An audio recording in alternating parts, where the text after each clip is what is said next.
This is the story of Ichikawa Kyutaru, our protagonist. A high school student with violent fantasies of murder involving his classmates.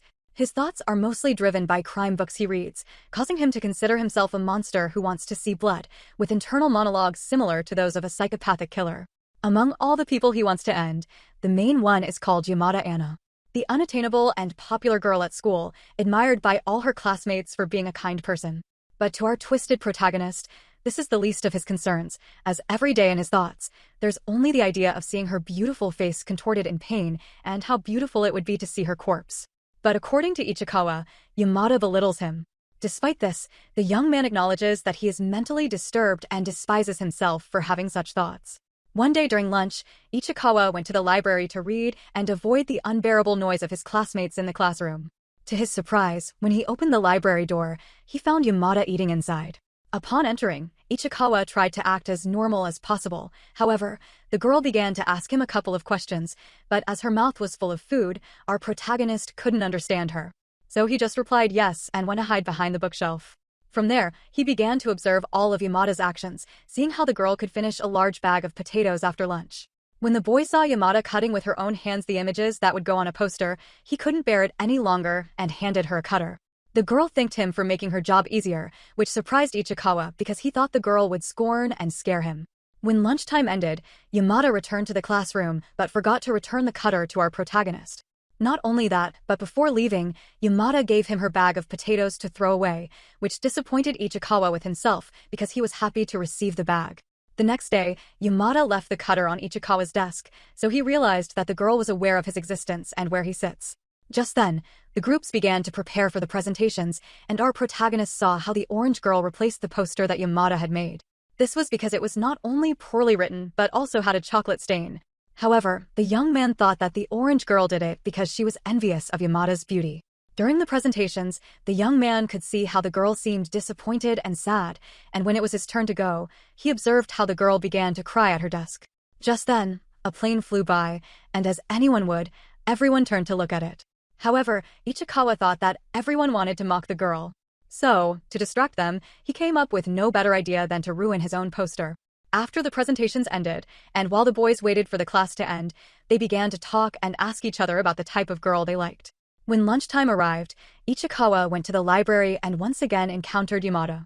Out of curiosity, he began to spy on her and consequently overheard her conversation with Hara.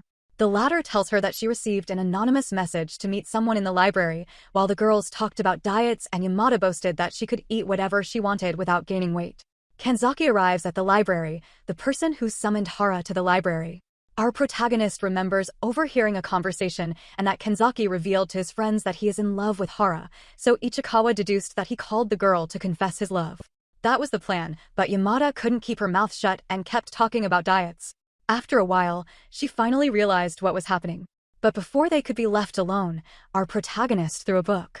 Yamada knew it was him, so in an improvised way, she let him know that he had to act like a cat so that the young people wouldn't suspect that there was another person in the room. Ichikawa tried, but as it went wrong, Yamada had to help him. In the end, this worked out well, so to speak, because although Kenzaki didn't confess, he became closer to Hara. So we'll see. Back home, our protagonist went to buy Volume 3 of the magazine featuring Yamada. But before he got it, he ran into Yamada. The girl wanted to see the people buying the magazine, but she got too excited and ended up driving away 2 customers. After she left, and with the excuse of compensating for the losses that Yamada herself caused, our protagonist bought the magazine. Analyzing it at home, he realizes that the girl looks completely different in person. Her appearance in the magazine is out of this world, to the point that it warms his heart.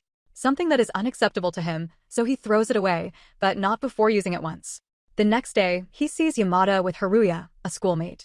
At first, Ichikawa thought the boy was her boyfriend, but as he approached and listened to their conversation, he found out that he was just another suitor of Yamada's.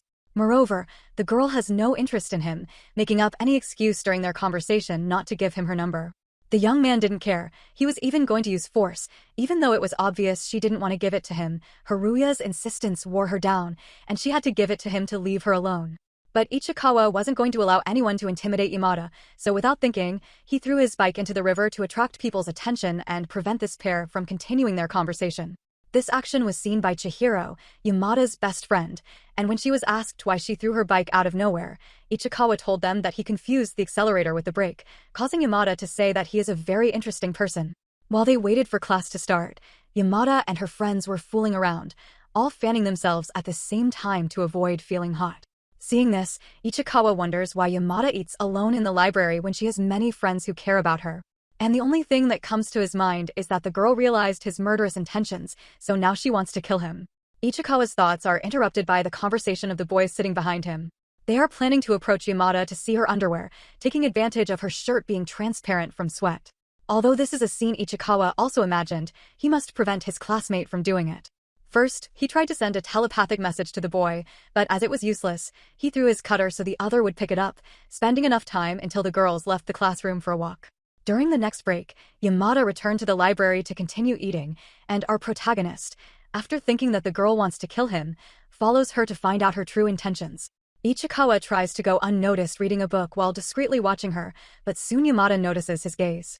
However, the girl is not angry and only asks to borrow his fan, after making our protagonist approach her, and he accidentally sees her underwear. Yamada receives a call from one of her friends, alerting her to Adajai's arrival at the library, so the girl quickly hides under the table, and makes it seem like Ichikawa was eating snacks instead of her.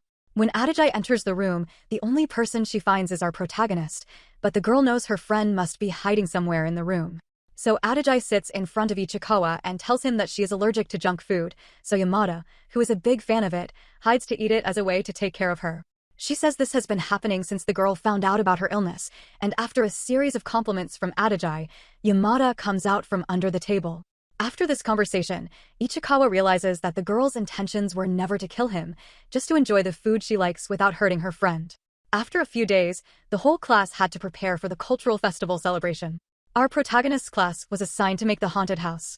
Ichikawa tried to go unnoticed to avoid participating in this, but Yamada asked him to help Hara paint the cemetery picture they would use, since she would play the ghost and couldn't help them. Ichikawa agreed and took this task seriously, and it turns out that he not only draws well but is also good at mixing colors. So it wasn't a problem for Hara and him to finish it quickly. However, when Yamada approached to see it, she realized that her name was written on the tombstones in the picture. This made the girl sad, and when the others approached to see, everyone asked our protagonist why he had written it. And even one of his classmates tried to hit Ichikawa to impress Yamada. Still, our protagonist didn't tell them that he would fulfill what he had written. Instead, he took the blame, and to excuse himself, he told everyone that he did it because death is what saves people. But this didn't go well, and with these words, everyone was more afraid of him, and they were organizing to beat him up. But before this, Hara saved his life. The girl explained that it was she who wrote it, but she didn't do it intentionally, she just chose the most common names. And to avoid more misunderstandings, she said she would erase it from the tombstones. Ichikawa helped her, and while they were doing this, Yamada came to apologize to our protagonist. After this, our protagonist heard Hara say that the graves didn't look like graves without the names, so he wrote his own name on each of them. With all the problems solved, Ichikawa finds Yamada in the sinks, trying to paint her blood-stained costume, and out of charity, he offered to help her. However, he didn't manage to do much as he was dazzled by the girl's face. Days later, Ichikawa has the idea of writing a book. This will focus on two characters. The male protagonist will be an ordinary young man who will be transported to another world, cursed to end the life of anything he touches.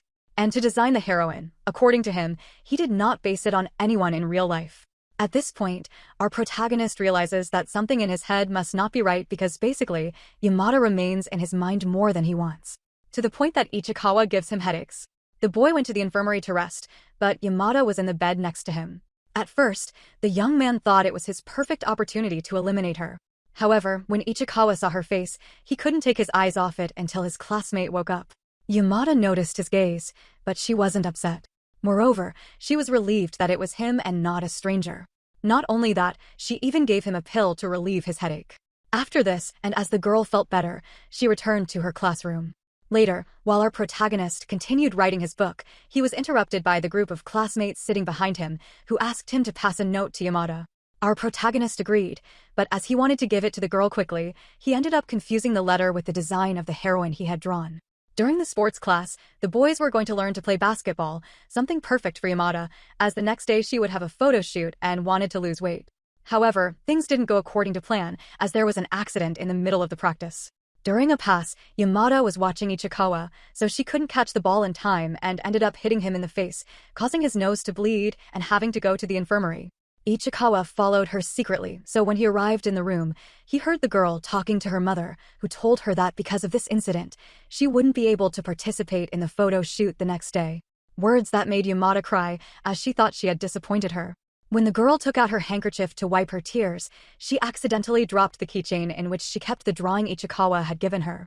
At the moment our protagonist saw it, he realized that despite the tremendous contradiction in his desires, he has fallen in love with Yamada.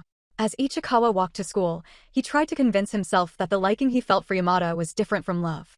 The young man refuses to succumb to a feeling of love because it destroys people's lives. During lunch, Ichikawa's attention was still on the girl, and in the midst of this, he realized that Kanaoya was also watching her. And not only was it this time, but while cleaning the school, Ichikawa saw the girl discreetly approaching Yamada. However, when he finally spoke to her, she dropped the rag she was cleaning with out of the window, so she didn't pay attention and went out to look for it. Serena, who also saw the scene, approached the girl to ask her if she had apologized to Yamada for almost breaking her face. Kanaoya ignored her question and told her that pass had not been intentional, so she didn't have to apologize. Furthermore, she called her pathetic for approaching Yamada just because the girl is popular. Despite her words, Kanaoya followed Yamada to the library. When Ichikawa saw her, he tried to leave the place and give them privacy, but this was not possible because Yamada made him approach and showed him the photographs she had taken. At one point, the girl asked to take a photo, but Ichikawa refused and took this opportunity to run away, thus meeting Serena, who was spying on the girls. Now that only the two of them were inside the library, Kanaoya apologized for hitting his nose during basketball practice. However, Yamada didn't know it was her who hit him, so she told her she didn't have to apologize. Instead, it should be her who apologized for putting her through these things. To show her sincerity, Yamada was going to give her some candy, but in her bag, she only had empty wrappers that she threw all over the floor. With the help of Serena and Kanaoya, they quickly picked them up, ending this matter. As Ichikawa headed home, he found Yamada coming out of a convenience store, and as a reward for asking her to take her home, she handed him the wrapper of a candy she was going to eat. On the way, Yamada tells the boy that she will leave the basketball club, this because her family has forbidden her to play to prevent her from getting hurt. Our protagonist couldn't respond to her because he was too surprised to have a conversation with her and to be riding her bike. But he calms down after accepting that there is something wrong with his head. When they reached the train station, Yamada gave him one of her candies as a thank you. Then Ichikawa gave her the wrapper of it as she had done. The next day, Yamada was punished for throwing food wrappers in the library. Although she didn't accept that it was her, she still had to go to her teacher. The girl asked Ichikawa to accompany her, and he not only agreed to go but also defended her in front of the teacher, so she wouldn't be punished. But the teacher didn't care. The worst part is that it worked out well, not because the teacher cared about his explanation, but because he got tired of listening to him talk for a long time. Ichikawa managed to save Yamada from being punished. The next day, our protagonist's class received the task of organizing groups of 6 students with similar interests to visit different workplaces. Ichikawa, being lonely, had no choice but to join the group of losers who spend their time talking about girls. Since there were only 4, and there were 2 more groups of girls without a mount, in which Yamada and Hara were, the boys decided to split into 2 to join them. When they reached Yamada's group, Seikine proposed that they would choose the 2 who would join. After the girls voted, the first one they chose was Kenzaki. However, the boy wanted to join Hara's group, but it's not like he could refuse to join this group. Luckily, Ichikawa did him a favor and helped him. He told the girls that since the boys' grades were good, he should join Hara's group because they are smart like him. He practically called the girls stupid, so 2 of his classmates stepped forward, saying they were stupid enough to fit in with Yamada's group. Ichikawa wasn't going to allow this, so he shouted that he was the stupidest one for getting 40 points in the previous exam. In the end, the groups weren't formed, but Yamada realized that our protagonist lied to be in the same group as her because he actually got 98 points on the test. When it was time to leave, the students encountered a downpour. However, it was the perfect time for people who liked each other to share an umbrella. Our protagonist, as a lone wolf, wears a cape, so when Yamada approached him because she didn't have anything to cover herself from the rain, Ichikawa couldn't help her. However, the girl borrowed his cape to go to the nearest convenience store and buy an umbrella for herself. Our protagonist accepted and stayed waiting at school, but the girl is so absent-minded that she forgot her backpack, where she had the money and her card. So when Ichikawa realized this, he had no choice but to run in the rain to deliver the backpack to her. When he caught up with her, Yamada covered him from the rain with her arms, and realizing what was happening, she asked Ichikawa to take out his wallet and put it in his pocket. To the boy's surprise, the first thing he found was an umbrella. Yamada clarified that she didn't use it because it was broken, but when the boy returned to school and opened it, the umbrella was in perfect condition. Ichikawa thought that maybe the girl just wanted to share an umbrella with him, but his thoughts changed when he saw Yamada arrive with a bag full of candies. Ichikawa realized that the feeling he has for the girl is actually love, and to his surprise, when he was about to leave, she told him that she was in love. But before getting his hopes up, he realizes that the girl is referring to the ice cream. Days later, the time came to visit workplaces. And after much effort, Ichikawa managed to join Yamada's group. During the trip, they visited a manga editorial. Despite our protagonist being a fan of anime, manga, and all that, he tried to keep up appearances in front of Yamada. However, she noticed what he was doing. So when the guide showed them an original manuscript of a famous manga, she took Ichikawa aside and separated the others to have space to see it. As they rode the elevator down, the duo found themselves in a very compromising position. However, Ichikawa, like a gentleman, closed his eyes to avoid staring at Yamada. She, on the other hand, did the opposite. During the time it took for the elevator to descend, she didn't take her eyes off Ichikawa. After leaving the building, the group headed to the train station. Because Ichikawa had to go to the bathroom and Yamada didn't tell the others to wait, they both got separated from the group at the train station. While Ichikawa was enjoying this moment of being alone with the girl he liked, Yamada felt guilty for letting them forget. But this didn't last long, as our protagonist bought her a drink and told her that he should have notified the others. After this, the duo took the next train to their city. On the way, Yamada teased the boy a bit, touching him, hugging him from behind, and whispering in his ear how nice it would be to have a boyfriend in the same class. She wouldn't have a problem with that, as she would make sure to keep it a secret. Upon reaching their destination, they met up with their classmates, and Chihiro apologized to them for forgetting them. The next day, as Ichikawa headed to school, he had an internal debate. Although he admitted he liked Yamada, he thought that if he continued to associate with her, he would only get hurt. That's why when he met her in front of the school, he walked past her and didn't greet her. However, Yamada had been waiting for him to give him the manga she mentioned at the editorial. Although the girl hid that she was waiting for him. Even so, Ichikawa was happy, as all this time he thought the girl had been mocking him when he suggested lending her his manga. So without hesitation, he accepted it. Setting that aside, Yamada told him that she wouldn't go to the library that day because she would leave school early. But despite her words, the girl visited the library before leaving. Ichikawa was surprised. And even more so, when the girl hugged him. The next day, when our duo entered the library, they found a new sign banning eating in it. Our protagonist told his friend that someone had reported her, but Yamada didn't want to falsely accuse anyone. So they went to the teacher to ask her directly. She told them that she put up the notice because she found a candy wrapper on the floor, which had been left by Yamada. After returning to the library, Ichikawa was sad because due to the ban, the girl wouldn't come back to the library to eat. But that wasn't the case because that same day, Yamada went to eat some chocolates. The girl told him that she knew from the beginning that eating in the library was forbidden, so that sign didn't affect her life. What the duo didn't expect was for the teacher to be hiding inside, waiting to catch the culprit. Realizing this, Ichikawa reacted quickly to help the girl and took her hand to hide the food. The teacher thought these two were flirting, so she left them alone and left the place.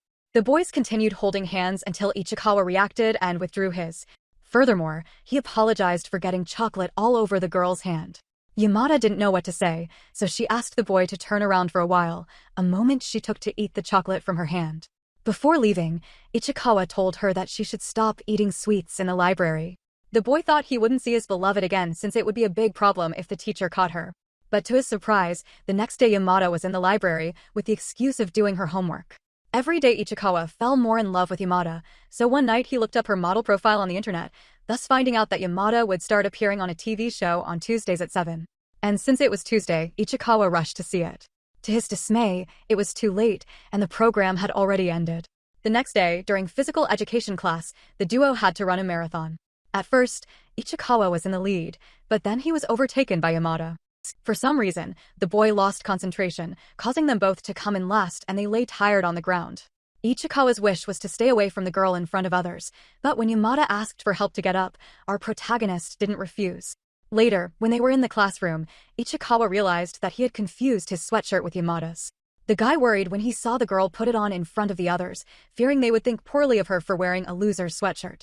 So, to tell her without drawing attention, he volunteered to go to the front and solve an exercise, which he ended up answering incorrectly and didn't even achieve his goal. During lunch, he tried to send her telepathic messages to make her realize, but all this was futile until recess.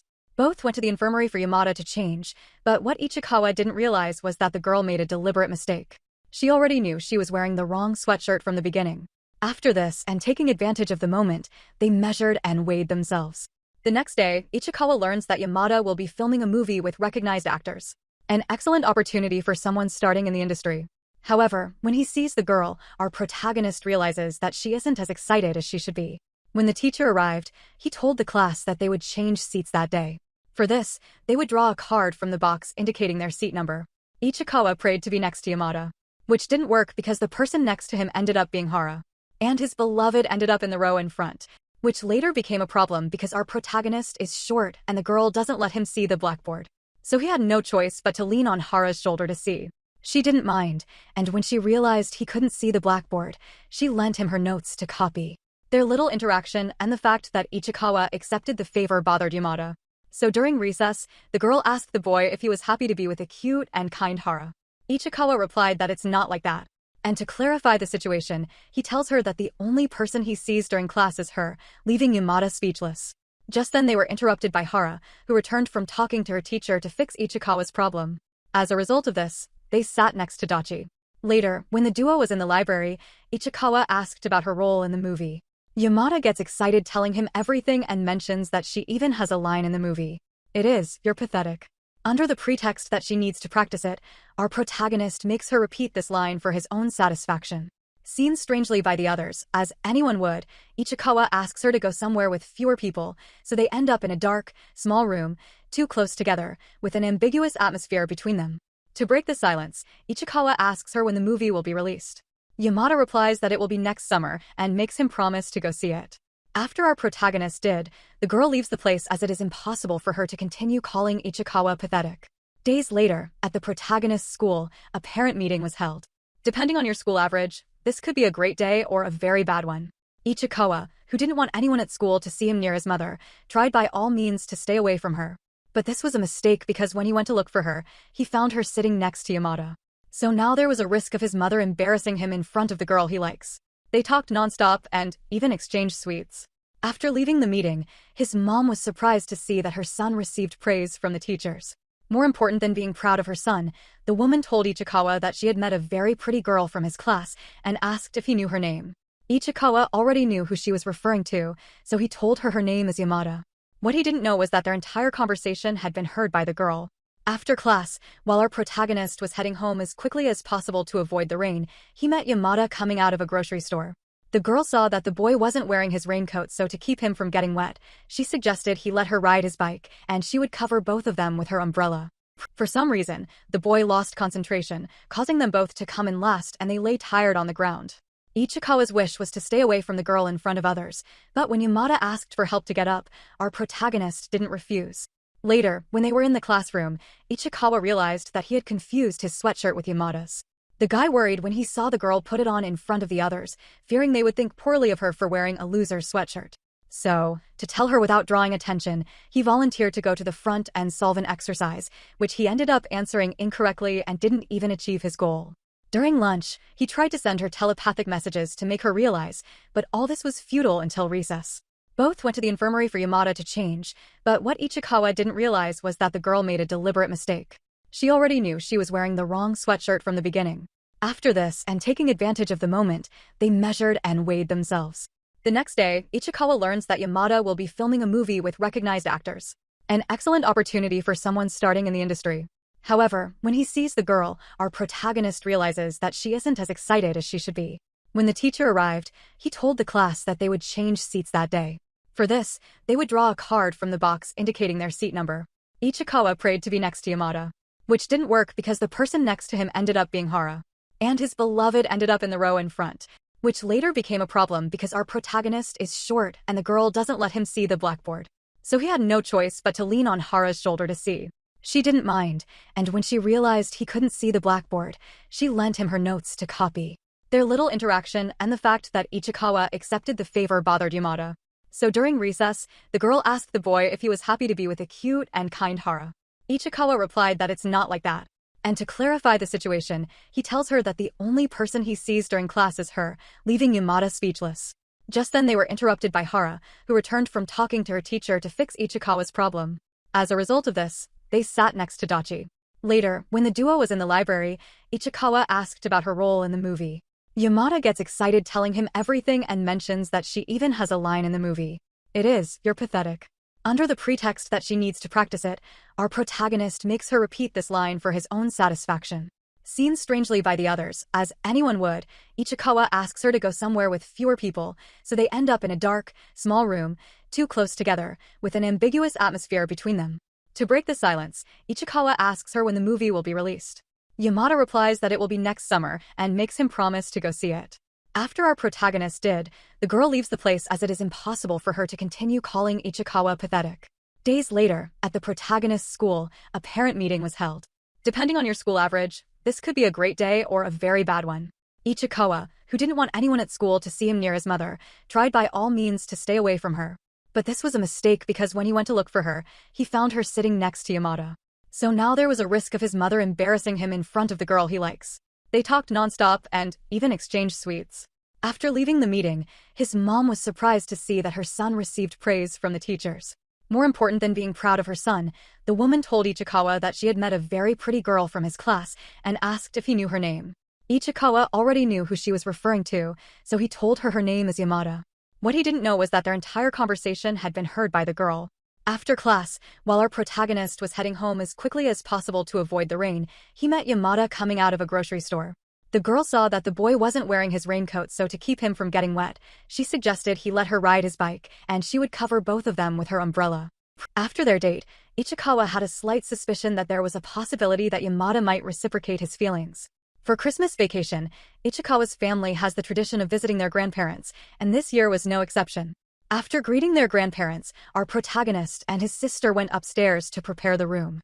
While they were at it, Ichikawa received a message from Yamada, which reminded him of the promise he made to her the day they went out. He had to send her pictures of the snow. Ichikawa tried to take them from the window, but they didn't seem beautiful to him. So he went out onto the street, and after walking for a while, he tried to take the picture again, but because of a branch obstructing the view, he had to keep moving forward. Unaware that he was walking towards a cliff, Ichikawa fell into it. He lay in the snow unable to get up until his sister found him. Ichikawa's romantic act resulted in a broken arm. The next day, his family returned to Tokyo, and since his arm injury wasn't severe, our protagonist met Yamada that same day, with the excuse of returning the scarf she lent him and a souvenir keychain he bought on his trip. Since the girl appeared with her dog, they went to the park to hang out. Ichikawa returned the scarf, but to his surprise, Yamada told him that her intention was to let him keep it. So our protagonist made an exchange. He gave the keychain in exchange for the scarf, and everyone was happy. Before going home, the kids agreed to meet again to visit the temple. Days passed, and before Ichikawa realized it, he was sending messages to Yamada every day. On New Year's Eve, while Ichikawa was buying a drink at a store, he ran into Haruya. He convinced him to go to a restaurant with the sole purpose of getting Yamada's number. Although Seikine was also present, Haruya knew it was impossible for him to get it from her. However, even though Ichikawa denied having the girl's number, his lie was uncovered when he received a message from her in front of the guy. Haruya asked his friends to leave them alone. The guy tried again to convince him to give him the number, but Ichikawa refused. When they were at a standstill and anything could happen, they were interrupted by Seikine, who took advantage of having pretended not to know Ichikawa to ask him to accompany her home and thus save both of them. On the way, the protagonist revealed to Seikine that he liked Yamada. The girl told him she already knew. After leaving Seikine at her house, Ichikawa called Yamada to wish her a happy new year, as after his conversation with Seikine, he couldn't help but want to hear her voice. On the first day of the new year, the young man's family visited the temple. Due to the promise he made to Yamada, Ichikawa planned to sneak away from his family to meet her and visit the temple together. But his plan didn't work out as they found her at the temple entrance. Being so tall and beautiful, she immediately caught the attention of his family. Kana, his sister, asked her if she had a boyfriend because she kept fixing her hair and practicing her smile. So it was obvious she was waiting for someone she liked. In the end, Yamada accompanied the family to the temple, which wasn't so bad because they left the friends alone to pray. Ichikawa couldn't join his hands. Yamada realized this, and before the young man did something foolish, she joined her hand with his to pray. After leaving the temple, Yamada said goodbye to the family to wait for the protagonist at the nearby food stalls. Ichikawa was thinking of an excuse to escape, but this was unnecessary because his sister helped him, and both ran away. However, when they met the girl, Kana invited her to their house, and Yamada accepted. As they walked, the girl finally realized she had ruined her brother's date. Upon arrival, the young man experienced the most awkward moments of his life, such as being used as a joke by his sister, being harassed by both girls, and having Kana show Yamada her yearbook photos. After a while, Kana finally left them alone with the pretext of having a meeting, but before leaving, she thanked Yamada for being her brother's friend. When she left, Ichikawa went to his room to hide the albums. Yamada, who was following him, took the opportunity to check his room. In trying to prevent him from finding the magazine with her photos, both got too close. Not knowing what to do, they just stared at each other. After a while, Yamada got up and apologized for touching things she shouldn't have, then took pictures of the boys' albums and fled. Before leaving, Yamada promised to show him her album photos, but for this, he had to go to her house. On the first day of school after the holidays, Yamada was waiting for him to arrive since she wanted to share a keychain with him and have it in a visible place since it is something they both share, while helping him put it on. Ichikawa told her that he hasn't liked going to school since elementary school, but lately, this has changed. Now he is starting to like it, and it's all thanks to her. Suddenly, Ichikawa realizes that the murder book he always carries with him was to show others that he was different and thus avoid being approached. But now he realizes that he just had to be braver. Just then, Yamada hugs him, and Ichikawa realizes that the only important thing he has to tell her is thank you. And that's the end of the summary of this wonderful anime. I hope you liked it. Don't forget to subscribe and hit the like button, as it helps and motivates me to keep creating more content for you. See you soon.